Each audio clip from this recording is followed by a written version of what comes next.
Bonjour le groupe.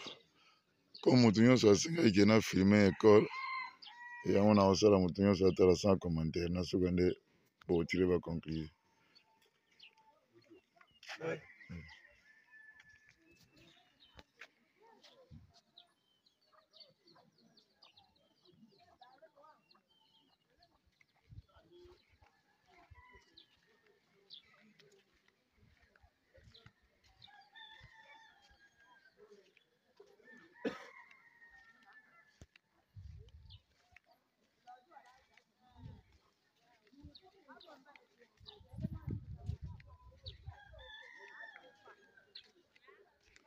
Alors, il y a un commentaire, mais il y a moyen d'expliquer.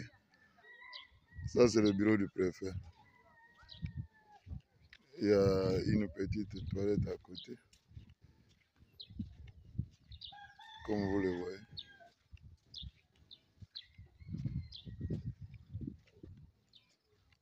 Tant que il y a deux bâtiments. Mais, d'ailleurs, on a comme 4. Il y a des scientifiques. Mais il y a scientifique. Na kota muke na kati na totala si c'est comment.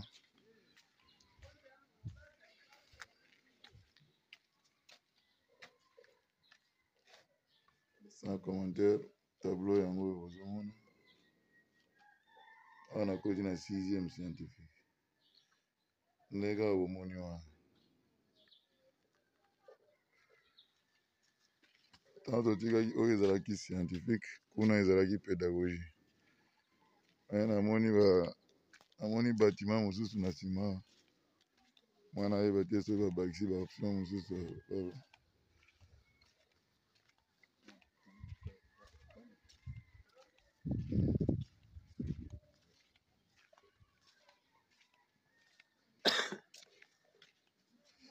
Donc, ekomi 4 bâtiments. Place tokanisaki ke totia bibliothèque yango espace na telemi awa. Soki moyen ekozala ya kotia bibliothèque, mais babâtiment namoni nyonso na tole. Kuna côté ya pédagogie namoni mibale. Na nsima awa eza nde internat.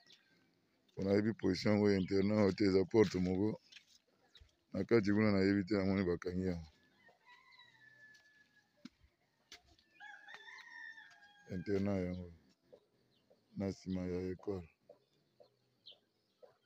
Non, moto nyonso akotire conclusion apesa idée oyo amoni mpona ndenge bomoni ba image.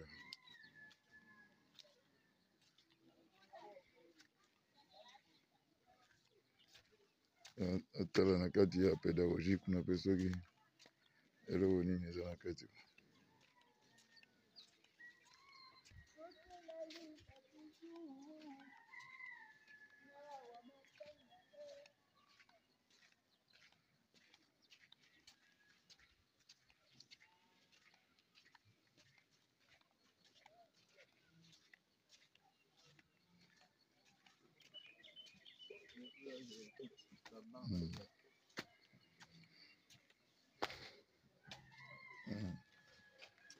On quelque bon.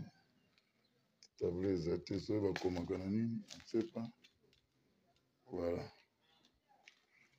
Moto nyonso namoni azwi mwa idée